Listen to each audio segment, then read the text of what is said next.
The Champaign County Forest Preserve District has been conducting frog call surveys in the forest preserves for many years, with data records going back to 2008. The 2020 monitoring season got off to a rough start since we could not hold any in-person training sessions this spring. A few of our longtime volunteers were still willing and able to participate while following the new social distancing guidelines. Volunteers visited their sites at the preserves regularly from March through July, spending a total of around 35 hours collecting frog call data.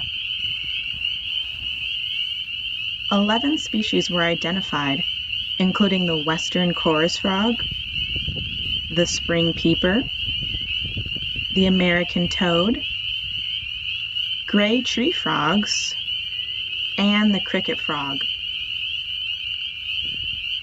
In this year of unprecedented happenings, volunteer programs like the CCFPD Frog Call Survey have persevered despite a great number of setbacks.